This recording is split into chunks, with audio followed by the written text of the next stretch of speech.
ఓం విఘ్నేశ్వరాయ నమః. ఓం శ్రీ గురుభ్యో నమః. ఓం దుందుర్గాయ నమః. ప్రేక్షక మహాశీలందరికీ నమస్కారం. కుంభరాశికి చెందిన జాతకులకి 2024 సంవత్సరంలో ఎలాంటి జాగ్రత్తలు తీసుకుంటే ఎంత అద్భుతమైన ఫలితాలను పొందుతారనే విషయాన్ని మనం తెలుసుకునే ప్రయత్నం చేద్దాం. ఈ కుంభరాశికి చెందిన జాతకులు అంటే ధనిష్ఠ నక్షత్రం 3-4 పాదాలు, శతభిషం నక్షత్రం 1, 2, 3, 4 పాదాలు, అలాగే పూర్వభాద్ర నక్షత్రం 1, 2, 3 పాదాలకు చెందిన వ్యక్తులు ఎవరైనా సరే ఈ కుంభరాశికి చెందిన జాతకులు అయి ఉంటారు. అలాగే ఎవరి పేర్లు అయితే మొదటి అక్షరం గు, గే, గో, సా, సి, సు, సే, సో, దా అనే అక్షరాలు ఉంటాయో వారు కూడా ఈ కుంభరాశికి చెందిన ఫలితాలని చూసుకోవచ్చు. అంటే మీ యొక్క వ్యక్తిగత జాతక ప్రకారం మీకు కుంభరాశి అయితే కుంభరాశి గురించే చూసుకోవాలి.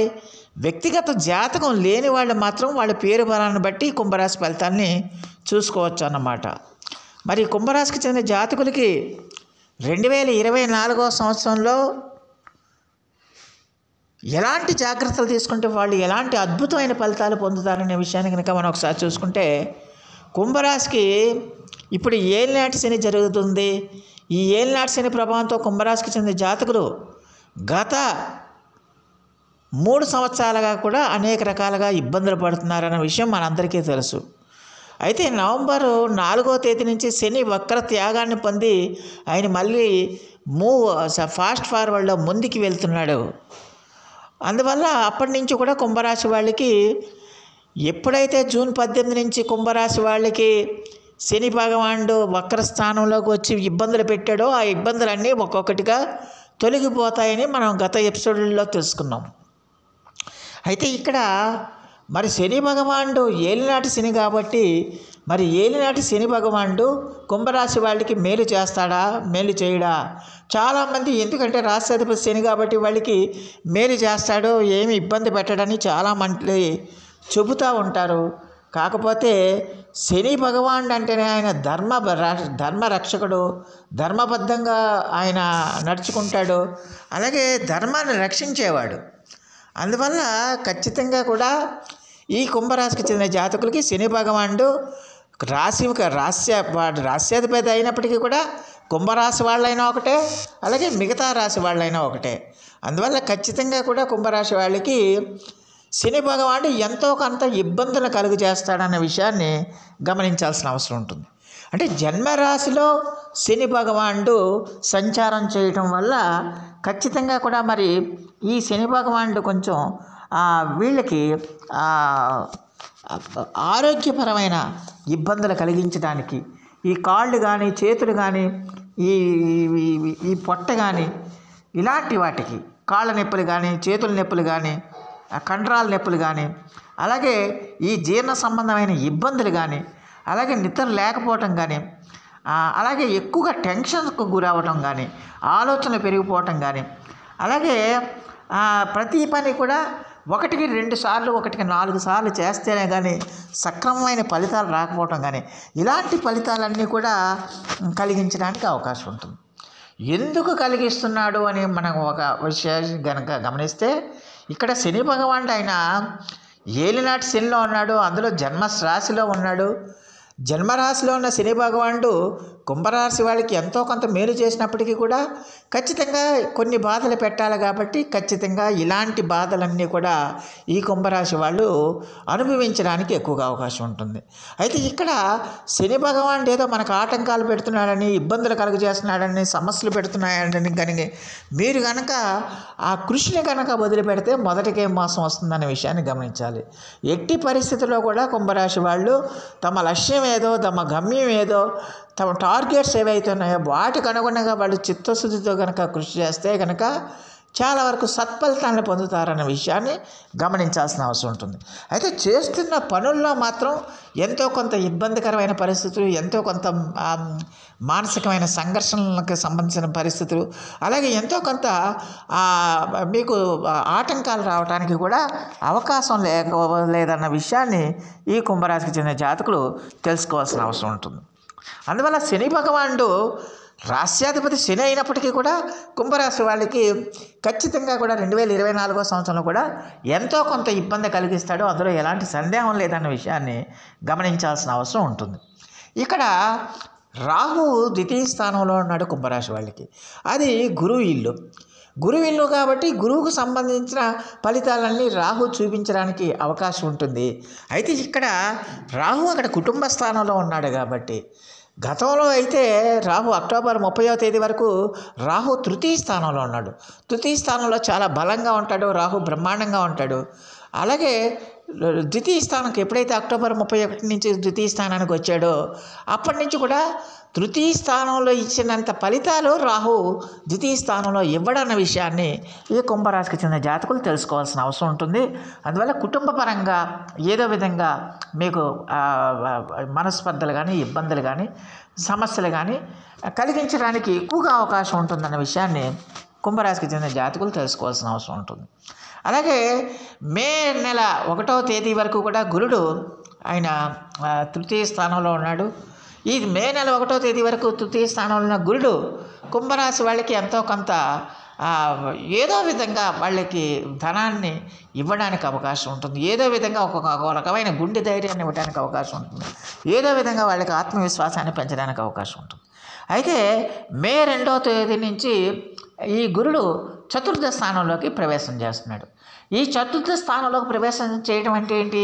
అర్ధాష్టమ గురుడు అన్నమాట. అంటే అర్ధాష్టమంలోకి వెళ్ళాడు కాబట్టి ఖచ్చితంగా కూడా అక్కడ అది చతుర్థ స్థానం అంటే అది మాతృస్థానం కాబట్టి ఖచ్చితంగా ఇక్కడ మీ మాతృవర్గానికి సంబంధించి మీ తల్లిగారికి సంబంధించి కానీ, లేకపోతే మీ యొక్క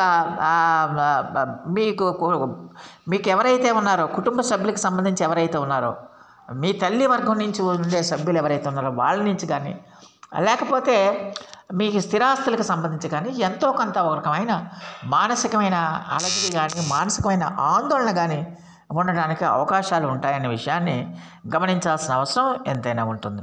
అయితే ఇక్కడ ఈ ప్రస్తుతం కేతువు అష్టమ స్థానంలో ఉన్నాడు. ఈ అష్టమ స్థానంలో ఉన్నాడు కాబట్టి ఖచ్చితంగా కూడా మరి ప్రస్తుతం మే 2 వరకు కూడా గురుడు మేషరాశిలో ఉంటాడు. అందువల్ల ఖచ్చితంగా కూడా మరి మే 2వ తేదీ వరకు కూడా గురుడి యొక్క దృష్టి కేతు మీద పడదు. అప్పటిదాకా కూడా ఈ అష్టమ స్థానంలో కేతు వల్ల కుంభరాశి వాళ్ళకి ఏదో ఒక రకమైన ఆర్థిక ఆరోగ్యపరమైన ఇబ్బందులు కానీ, ఆరోగ్యపరమైన సమస్యలు కానీ రావడానికి ఎక్కువగా అవకాశం ఉంటుంది. ఎప్పుడైతే మే 2వ తేదీ నుంచి ఈ గుడి యొక్క దృష్టి ఈ కేతు మీద పడుతుందో, పంచమ దృష్టితో చూస్తున్నాడు కాబట్టి ఖచ్చితంగా కేతు ఇచ్చే ప్రభావం ఏదైతే ఉంటుందో అప్పటి నుంచి కేతు యాక్టివేట్ అవుతాడు. ఆ కేతు వల్ల కుంభరాశి వాళ్ళకి మే 2వ తేదీ నుంచి ఆధ్యాత్మిక ఆసక్తి పెరుగుతుంది, దైవం మీద భక్తి పెరుగుతుంది, ఒక రకమైన వైరాగ్య భావం కూడా కలగడానికి అవకాశం ఉంటుంది. అంటే ఆధ్యాత్మిక ఆసక్తి పెరిగి పూర్తి తీర్థయాత్రలు, పుణ్యక్షేత్రాలు, అలాగే దైవ దర్శనాలు ఇటువంటివన్నీ కూడా చేస్తారు. పూజా కార్యక్రమాలన్నీ చేస్తారు, దైవ దర్శనాలు చేసుకుంటారు, వ్రతాలు చేసుకుంటారు, పూజలు చేసుకుంటారు, మీకు నచ్చిన ఆతిథ్య కార్యక్రమాలన్నీ చేసుకుంటారు. దీనికి తోడు వాళ్ళకు ఒక రకమైన రెండో వైపుగా వాళ్ళకి వైరాగ్య భావాన్ని కూడా కలిగిస్తాడు కేతు అన్న విషయాన్ని గమనించాలి. ఎందుకంటే అక్కడ గురుడి యొక్క దృష్టి ఇక్కడ పడుతుంది, పంచమ దృష్టితో చూస్తున్నాడు కాబట్టి గురుడు కేతువుని ఖచ్చితంగా కూడా ఆ వైరాగ్య భావాన్ని కూడా కలిగించడానికి అవకాశం ఉంటుందన్న విషయాన్ని గమనించాల్సిన అవసరం ఎంతైనా ఉంటుంది. మరి అర్ధాష్టమ గురుడి వల్ల ఏంటంటే ఖచ్చితంగా కూడా మరి ఈ తల్లి కానీ, తల్లి వర్గానికి సంబంధించిన కానీ, లేదా మీ స్థిరాస్తులకు సంబంధించి కానీ ఏదో ఒక రకమైన ఆందోళన కానీ, ఇబ్బందులు కానీ, సమస్యలు కానీ రావడానికి అవకాశం ఉంటుందన్న విషయాన్ని గమనించాలి. అందువల్ల ఖచ్చితంగా కూడా కుంభరాశి వాళ్ళకి 2024 సంవత్సరం అంతా బాగున్నప్పటికీ కూడా ఖచ్చితంగా ఈ విషయాల్లో మాత్రం జాగ్రత్తలు తీసుకోవాల్సిన అవసరం ఉంటుంది. అంటే ఎట్టి పరిస్థితిలో కూడా మీ ఆత్మవిశ్వాసాన్ని విడిచిపెట్టకూడదు. ఎన్ని సమస్యలు వచ్చినా ఆత్మవిశ్వాసాన్ని విడిచిపెట్టకూడదు. ఎన్ని బాధలు వచ్చినా కూడా మీ పట్టుదలను విడిచిపెట్టకూడదు. ఎన్ని కష్టాలు వచ్చినా కూడా మీరు ధైర్యంగా ముందుకు పోవాలి తప్పించి భయంతో వెనకడుగు వేస్తే కనుక మొదటికే మోసం వస్తుందన్న విషయాన్ని గమనించాలి. దానికి తోడు ఓర్పు చాలా అవసరం, సహనం చాలా అవసరం, పట్టుదల చాలా అవసరం అన్న విషయాన్ని గమనించాల్సిన అవసరం ఉంటుంది. ఎట్టి పరిస్థితుల్లో కూడా మీరు ఎలాంటి నిర్ణయం తీసుకున్నా కూడా తొందరపడి నిర్ణయాలు తీసుకోకూడదు, ఆవేశపూరిత నిర్ణయాలు తీసుకోకూడదు. అలాగే ఎట్టి పరిస్థితుల్లో కూడా మీరు అనాలోచిత నిర్ణయాలు చేయకూడదు. ఈ అనాలోచిత నిర్ణయాలు చేయటం, ఆవేశంతో నిర్ణయాలు చేయటం, అలాగే మీరు ఇతరత్ర మీరు ఉద్రేకపూర్వమైన నిర్ణయాలు చేయటం వల్ల మొదటికే మోసం వస్తుంది, సమస్యలు వస్తాయి. కాబట్టి ఏ నిర్ణయం తీసుకున్నా కూడా మీరు ఆలోచించి మీరు నిర్ణయం తీసుకుంటే కనుక చాలా వరకు సమస్య నుంచి కుంభరాశి వాళ్ళు తప్పించుకున్న వారు అవుతారన్న విషయాన్ని గమనించాలి. అలాగే ఎట్టి పరిస్థితుల్లో కూడా ఎన్ని సమస్యలు వచ్చినా, ఎన్ని ఇబ్బందులు వచ్చినా కూడా మీరు ఎట్టి పరిస్థితుల్లో కూడా కృషిని మాత్రం విడిచిపెట్టకూడదు, కృషిని మాత్రం మీరు వదిలిపెట్టకూడదు అన్న విషయాన్ని గమనించాల్సిన అవసరం ఎంతైనా ఉంటుంది. అందువల్ల ఖచ్చితంగా కూడా ప్రధానమైన 4 గ్రహాలు, అటు గురుడు, ఇటు రాహుకేతువులు, ఇటు శని భగవానుడు, ఈ 4 గ్రహాలు ఎక్కువ కాలం ఉంటాయి. ఈ రాశుల్లో ఎక్కువ కాలం సంచారం చేస్తాయి. శని ఏమో ఒక రాశిలో 2.5 సంవత్సరాలు ఉంటాడు. అలాగే రాహుకేతువులు ఏమో సంవత్సరంన్నర కాలం పాటు ఉంటారు. గురుడు సంవత్సరం కాలం పాటు ఉంటాడు ఒక్కొక్క రాశిలో. అందువల్ల ఈ ప్రధానమైన ఈ 4 గ్రహాలు కూడా కుంభరాశి వాళ్ళకి నేను చెప్పినట్టుగా ఆయా స్థితుల్లో ఉండటం వల్ల వాళ్ళు ఆయా గ్రహాల వల్ల ఇప్పుడు నేను చెప్పిన ఫలితాలన్నీ కూడా ఎంతో కొంత జరగడానికి అవకాశం ఉంటుంది. అందువల్ల కుంభరాశి వాళ్ళు ఎట్టి పరిస్థితుల్లో కూడా మీరు నిరుత్సాహపడకుండా కృషి మీద మీరు ఎక్కువగా ధ్యాస పెట్టాలి. పట్టుదలతో మీరు మీ కార్యక్రమాలన్నీ పూర్తి చేసుకోవాలి. ఆత్మవిశ్వాసంతో పూర్తి చేసుకోవాలి. ఫెయిల్యూర్స్, అపనిందలు, లేకపోతే సమస్యలు వచ్చినా కూడా భయపడకుండా మీరు ముందుకెళ్ళాల్సిన అవసరం ఉంటుంది. అయితే ఇక్కడ ఒక విషయాన్ని మనం గమనించుకోవాలి. ఈ 4 గ్రహాలు తప్పించి మిగతా గ్రహాలు ప్రతి గ్రహం కూడా రొటేట్ అవుతూ ఉంటాయి, నెల రొటేట్ అవుతూ ఉంటాయి. చంద్రుడు కూడా 2 రోజులకు ఒకసారి మారుతూ ఉంటాడు. కాబట్టి ఖచ్చితంగా కూడా మరి ఈ కుంభరాశికి చెందిన జాతకులు భయపడాల్సిన అవసరం లేదు. ఎందుకు భయపడాల్సిన అవసరం లేదంటే ఆయా గ్రహాలు మంచి స్థానాలకు వెళ్ళినప్పుడు ఖచ్చితంగా ఆ మంచి ఫలితాలను ఇస్తాయి కుంభరాశి వాళ్ళకి. ఎందుకంటే మనం ఇప్పుడు చెప్పుకుంటుంది అంతా కూడా గోచార ఫలితాలు కాబట్టి ఆయా గ్రహాలు మంచి స్థానాల్లో ఉన్నప్పుడల్లా ఆ కుంభరాశి వాళ్ళకి మంచి ఫలితాలనే ఇస్తాయి. అందువల్ల దానికి తోడు వ్యక్తిగత జాతకంలో కూడా గ్రహస్థితి కనుక బాగుండి అక్కడ జరుగుతున్న దశలు అంతర్దశలు కూడా మంచి దశలు జరుగుతుంటే ఖచ్చితంగా కూడా ఈ ఫలితాలు అంతకుముందు మనం ఏవే ఫలితాలు చెప్పుకున్నామో ఆ ఫలితాలు కూడా దాని యొక్క తీవ్రత అనేది చాలా తగ్గడానికి అవకాశం ఉంటుందన్న విషయాన్ని ఈ కుంభరాశికి చెందిన జాతకులు తెలుసుకోవాల్సిన అవసరం ఉంటుంది. అందువల్ల కుంభరాశి వాళ్ళు 2024 సంవత్సరంలో ఇప్పుడు నేను చెప్పిన సమస్యలు కొన్ని సమస్యలు చెప్పానని ఆ సమస్యలు బాబాయ్ ఇంకా మనకి 2024 సంవత్సరం కూడా బాగోదని మీరు అనుకోవాల్సిన పని లేదు. ఎందుకంటే కుంభరాశి వాళ్ళకి 2024 సంవత్సరం అంతా కూడా బాగానే ఉంటుంది. డెవలప్మెంట్స్ ఉంటాయి, ఆదాయం ఉంటుంది, స్థిరాస్తులను పెంచుకుంటారు, ఇవన్నీ ఉంటాయి. కాకపోతే వాటితో పాటు ఈ సమస్యలు కూడా ఉండటానికి అవకాశం ఉంటుంది. కాబట్టి కుంభరాశి వాళ్ళు ఖచ్చితంగా కూడా మరి నేను చెప్పిన విషయాలన్నింటిలో కూడా మీరు జాగ్రత్తగా ఉండాల్సిన అవసరం ఎంతైనా ఉంటుందన్న విషయాన్ని గమనించాలి. అందువల్ల ఖచ్చితంగా కూడా ఈ రాశికి చెందిన జాతకులు ఖచ్చితంగా కూడా కొంచెం అంటే ఈ 4 గ్రహాల పట్ల కొంచెం ఈ 4 గ్రహాల యొక్క ఆరాధన మీరు రెగ్యులర్గా చేసుకుంటూ ఉంటే చాలా వరకు సమస్య నుంచి మీరు బయటపడడానికి, ఆ దోష తీవ్రత తగ్గడానికి ఎక్కువగా అవకాశం ఉంటుందనే విషయాన్ని గమనించాల్సిన అవసరం ఎంతైనా ఉంటుంది. అలాగే 2023 జనవరి 17వ తేదీన శని భగవానుడు కుంభరాశిలోకి ప్రవేశం చేశాడు. ఆయన 2025 మే తర్వాత ఆయన మీనరాశిలోకి ప్రవేశం చేస్తాడు. అంటే ఇంకా ఈ కుంభరాశి వాళ్ళకి శని భగవానుడు ఇక్కడ 2025 అంటే 2024 ఇంకా దాదాపుగా సంవత్సరంన్నర కాలం పాటు ఆయన కుంభరాశిలోనే సంచారం చేస్తాడు. కాబట్టి ఈ సంవత్సరాల కాలంలోనూ కూడా ఈ కుంభరాశికి చెందిన జాతకులు ఖచ్చితంగా పట్టుదలగా ఉండాలి, ఆత్మవిశ్వాసాన్ని విడిచిపెట్టకూడదు. సమస్యలు వచ్చినా కూడా దాన్ని ఎదుర్కొనే ధైర్యాన్ని, ఆత్మవిశ్వాసాన్ని పెంచుకోవాల్సిన అవసరం ఎంతైనా ఉంటుందన్న విషయాన్ని గమనించాల్సిన అవసరం ఉంటుంది.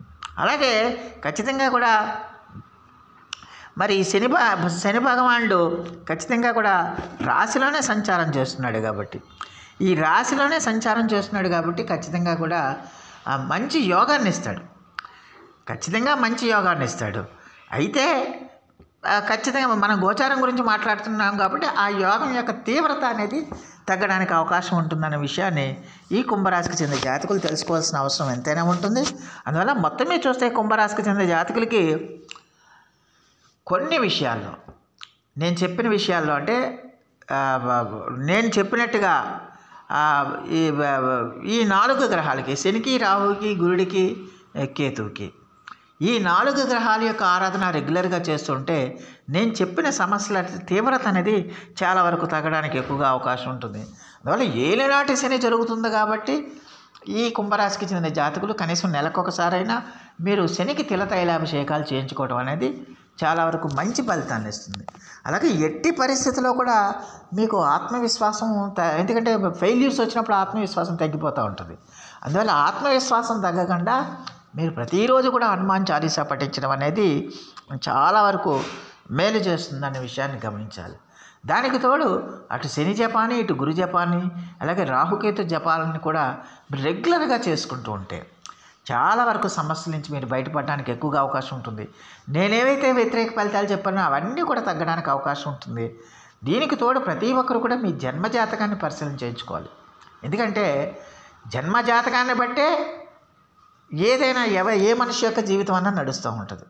జన్మజాతకంలో మనకి గ్రహస్థితి బాగుండి బ్రహ్మాండంగా ఉంటే ఇక్కడి గోచార ఫలితాలలో నెగిటివ్గా ఉన్నప్పటికీ కూడా ఖచ్చితంగా కూడా దాని నుంచి రిలీఫ్ పొందడానికి ఎక్కువగా అవకాశం ఉంటుంది. అందువల్ల ఖచ్చితంగా కూడా ప్రతి ఒక్కరు కూడా జన్మజాతకాన్ని పరిశీలన చేయించుకున్న తర్వాత మీ యొక్క గోచార ఫలితాలను బట్టి దాని ప్రకారం మీరు జాగ్రత్తలు తీసుకోవటం అనేది చాలా చెప్పుకోదగిన సూచనగా గమనించాల్సిన అవసరం ఉంటుంది. అందువల్ల కుంభరాశి వాళ్ళు ఖచ్చితంగా 2024 సంవత్సరంలో ఏదో అయిపోతుంది, ఏదో కొంపలు మునిగిపోతున్నాయని భయపడద్దు. ఖచ్చితంగా కుంభరాశి వాళ్ళకి మంచి యోగాలు ఉన్నాయి, మంచి కాలం ఉంది. కాకపోతే కొన్ని విషయాల్లో మాత్రం ఈ రాశికి చెందిన జాతకులు జాగ్రత్తగా ఉండాల్సిన అవసరం ఉంటుంది. పట్టుదలగా మీ కృషిని కంటిన్యూగా ఫెయిల్యూర్స్ వచ్చినా లేకపోతే సక్సెస్ వచ్చినా మీరు ఆ కృషిని విడిచిపెట్టకుండా మీరు ముందుకు వెళ్తూ ఉంటే చాలా వరకు కుంభరాశి వాళ్ళకి 2024 అనేది చాలా వరకు యోగిస్తుందన్న విషయాన్ని గమనించాల్సిన అవసరం ఉంటుంది. సో ప్రేక్షకులందరికీ కూడా ఒక మనవి, ఇప్పటి వరకు కనుక మీరు మా ఛానల్ కనుక సబ్స్క్రైబ్ చేసుకోకపోయి ఉంటే వెంటనే మా ఛానల్ సబ్స్క్రైబ్ చేసుకోండి. మేము అందించే ఈ విలువైన సమాచారాన్ని ఇతర సభ్యులకు కూడా చేరేటట్టుగా మీ వంతు సహాయ సహకారాలు మాకు అందించమని మేము సవినయంగా మిమ్మల్ని వేడుకుంటున్నాం. దానివల్ల మీకు కూడా ఎంతో కొంత పుణ్యఫలాలు సంప్రాప్తించడానికి అవకాశం ఉంటుంది. సో ఆ దేవదేవుడు మీ అందరికీ కూడా ఆయుర ఆరోగ్య ఐశ్వర్యాలు ఇవ్వాలని మనస్ఫూర్తిగా వేడుకుంటూ ఈ నా వీడియో కనుక మీకు నచ్చితే లైక్ చేయండి, షేర్ చేయండి, కామెంట్ చేయండి, సబ్స్క్రైబ్ చేయండి. సర్వేజన సుఖనో భవంతు. నమస్కారం.